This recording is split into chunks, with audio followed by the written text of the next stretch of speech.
Welcome to Black Hole Spoiler.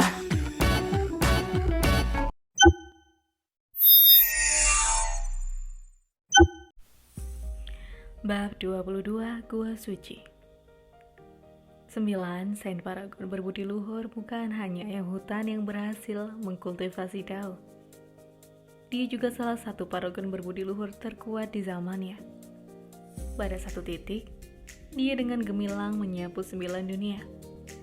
Nama yang termasyhur dan arogan menyebar ke 4 penjuru dunia. Namun, dia masih kalah dari Li Jie pada akhirnya dan tidak punya pilihan selain menjadi pelindung nasib Kaisar Abadi Minren. Hanya iblis di bawah langit adalah slogan dari paragon berbudi luhur.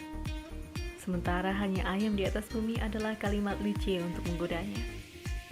Banyak generasi master sekte dan jenius dari gerbang 9 Saint Iblis mencoba menyelesaikan kalimat kedua, tetapi mereka selalu gagal. Tidak ada yang akan menduga bahwa itu adalah kalimat yang konyol. Li Jie menyebut patriark mereka sebagai ayam tua yang kasar. Namun, jika seseorang benar-benar memikirkannya, itu hanyalah kebenarannya. Mari kita lihat, apakah leluhurmu meninggalkan sesuatu yang baik? Kata Li Jie dengan senang hati tersenyum dan pergi ke gua. Tidak peduli dengan para tetua. Para tetua mendapatkan kembali akalnya dan dengan cepat mengikutinya. Hanya satu ruangan di dalam gua suci. Di dalam, lampu yang menyilaukan bersinar dengan cemerlang dari semua harta karun. Ada harta karun kehidupan, logam abadi, permata surgawi di area pusat. Di sebelah kanan adalah panduan kultivasi yang tak ternilai dan gulungan kuno. Seluruh ruangan dihiasi dengan harta yang kuat membutakan para tetua. Mata Li Jie menyapu gua saat dia bergumam. Harta karun kepala ayam tua itu cukup banyak. Reputasi 9 Saint Paragon berbudi luhur sangat layak. Harta seumur hidupnya sangat menakutkan. Seorang tetua di dekatnya mendengarnya berbisik dan bertanya, "Apa yang kau katakan?" Li Jie menggelengkan kepalanya dan menjawab, "Tidak ada, aku hanya bicara sendiri." Jawaban ini membuat para tetua dengan curiga menatap Li Jie. Bahkan tetua menganggap anak laki-laki itu terlalu misterius. Pedang ganda naga ungu. Seorang tetua melihat banyak harta kehidupan yang mengambang di udara dan tidak bisa menahan diri untuk tidak berseru. Pagoda pemadam iblis, sendok 9 galaksi, kapal kayu surgawi. Ini semua adalah harta yang telah dicatat dalam gulungan kuno sekte tersebut. Ini adalah tablet kuno Qingmu.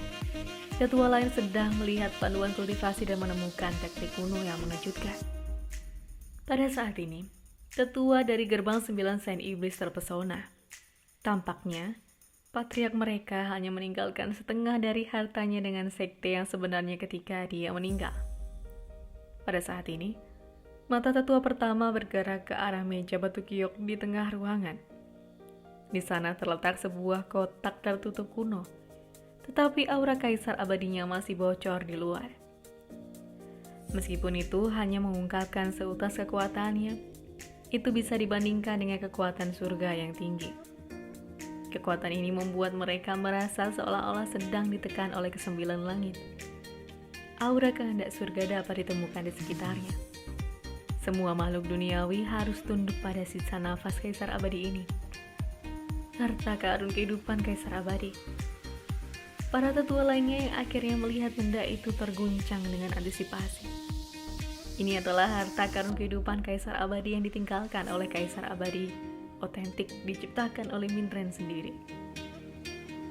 Saat para tetua tenggelam dalam kegembiraan mereka, Li Jie membuka mulutnya. "Jangan lupa, aku berhak memilih item pertama." Kata-kata ini seperti melemparkan seember air dingin ke seluruh kepala mereka. Mata merah menyala menatap lurus ke arah Li Jie. Jika dia mengambil harta ini, bukankah mimpi mereka akan langsung hancur? Meskipun banyak tatapan kematian, Li Jie tetap berdiri di sana dengan santai. Dia tidak takut mereka berubah pikiran. Bahkan jika semua tetua hadir, dia akan tetap bertindak sama. Pada akhirnya, Tetua pertama menarik nafas dalam-dalam dan menyatakan, gerbang 9 sen iblis kami akan melakukan apa yang akan kami katakan. Jika raja telah membuat kesepakatan denganmu, kami pasti tidak akan memakan kata-kata kami. Setelah selesai, mulutnya terasa pahit karena penyesalan. Ini adalah harta karun kehidupan kaisar abadi, tetapi dia tidak bisa kembali pada keputusan master sektenya.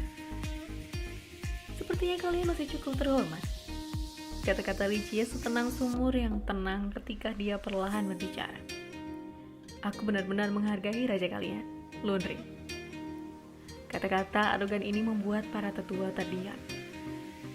Raja mereka adalah pahlawan yang tiada taranya. Seluruh hidupnya dipenuhi dengan banyak pencapaian, tidak hanya di Grand Middle Territory tetapi juga di seluruh dunia Kaisar Fana. Namun, di sini ada seorang bocah lelaki berusia 13 tahun yang menjalankan mulutnya. Dia bahkan berani mengatakan bahwa dia menghargai Raja Iblis Lunri. Jika orang luar mendengar hal ini, mereka akan tertawa sampai gigi mereka rontok. Namun, ini bukan pertama kalinya para tetua mendengar Licie mengatakan sesuatu yang keterlaluan. Jadi apa yang bisa mereka lakukan selain tetap diam? Licie bertepuk tangan 3 kali dan sebuah kotak kuno misterius dari lemari segera terbang ke tangannya. Licie memelototi para tetua dan menyimpan kotak itu di bajunya sebelum berkata, "Ini hanyalah harta karun kehidupan kaisar abadi. Tidak perlu khawatir." Setelah berbicara, dia berbalik dan pergi. Para tetua dari gerbang 9 sen iblis terkejut karena 2 alasan. Yang pertama adalah karena Licie hanya bertepuk tangan 3 kali agar kotak kuno itu terbang ke tangannya. Kejadian itu sangat aneh. Itu juga terjadi terlalu cepat. Mereka tidak bisa melakukan apa-apa selain menonton dan penasaran dengan apa yang ada di dalam kotak itu. Yang kedua, di mulut Licie, harta karun kehidupan kaisar abadi adalah sesuatu yang tidak penting. Ini adalah harta karun kehidupan kaisar abadi. Semua orang tahu apa yang diwakilinya. Tetapi di mulut Licie, harta karun jenis ini mirip dengan awan di langit. Karena tetua masih menyesuaikan diri dengan peristiwa yang baru saja terjadi, Licie sudah meninggalkan gua. Para tetua dengan cepat menghitung semua harta dan mulai mempersiapkannya untuk disimpan di gerbang 9 sen iblis. Butuh 3 hari bagi mereka untuk menyelesaikan tugas itu. Yuhe sekali lagi harus menggendong Licie di punggungnya. Namun dia tidak lagi malu atau marah kali ini. Dia tahu betapa pentingnya Licie bagi sekte tersebut. Di kamar langit, semua tetua hadir. Hanya Raja Iblis Lunri yang tidak hadir secara langsung. Ketika Licie duduk di kursinya, suara Lunri muncul di ruangan itu. Aku masih berada di tengah meditasiku yang terisolasi. Sangat disayangkan bahwa aku tidak dapat bertemu denganmu. Meskipun kuat dan berpengaruh, Raja Iblis Lunri sangat sopan terhadap bocah 13 tahun ini. Licie dengan tenang menjawab, "Kami masih punya banyak waktu, tidak perlu terburu-buru." Raja Iblis Lunri terdiam beberapa saat lalu bertanya, "Tuan Mudali, apakah kau bersedia tinggal di gerbang 9 sen iblis? Apapun yang dapat ditawarkan oleh sekte kuno Dewa Pembersihan, kami juga dapat melakukan hal yang sama." Para tetua tidak terkejut dengan kata-kata raja mereka. Seolah-olah mereka sudah membahas situasi ini. Proporsi ini membuat Licie merenung selama beberapa waktu. Gerbang 9 sen iblis pasti memiliki keuntungan besar dibandingkan sekte kuno Dewa Pembersihan, bahkan berkali-kali lipat. Setiap kultivator, terutama yang lebih muda, akan memilih gerbang 9 sen iblis tanpa keraguan. Terima kasih niat baiknya, tetapi aku memilih hubungan yang menentukan dengan sekte kuno Dewa Pembersihan, karena aku saat ini adalah murid utama. Aku akan selamanya menjadi murid dari sekte kuno Dewa Pembersihan, kata Licie. Licie memiliki terlalu banyak ketertarikan emosional dengan sekte kuno Dewa Pembersihan. Bahkan jika dia tidak menyukai semua master sekte, terutama murid pertama Minren. Inilah mengapa setelah Kaisar Abadi Minren meninggal, dia tidak pernah kembali ke sekte tersebut. Faktor kunci dari keputusannya adalah dia ingin membangun kembali sekte kuno Dewa Pembersihan.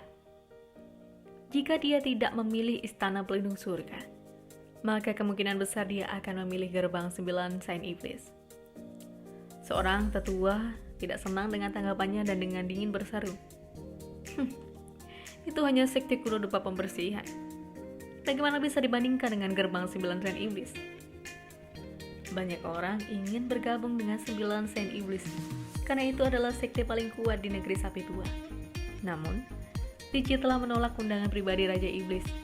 Ini tidak memberi mereka wajah apapun. Tichy menyeringai sebelum menjawab. Seorang master sejati yang tidak ada taranya tidak akan peduli apakah sebuah sekte kuat atau lemah. Puncak tidak peduli apakah seorang berasal dari petani atau bangsawan. Jawaban ini membuat para tetua menggigit lidahnya karena itu adalah respon yang sangat alami, namun mengandung kepercayaan diri dan kekuatan. Semua orang akan menatap anak laki-laki berusia 13 tahun ini yang baru saja mengucapkan kalimat yang mengandung kebijaksanaan dan kemauan keras yang dibutuhkan oleh seorang untuk mencapai puncak.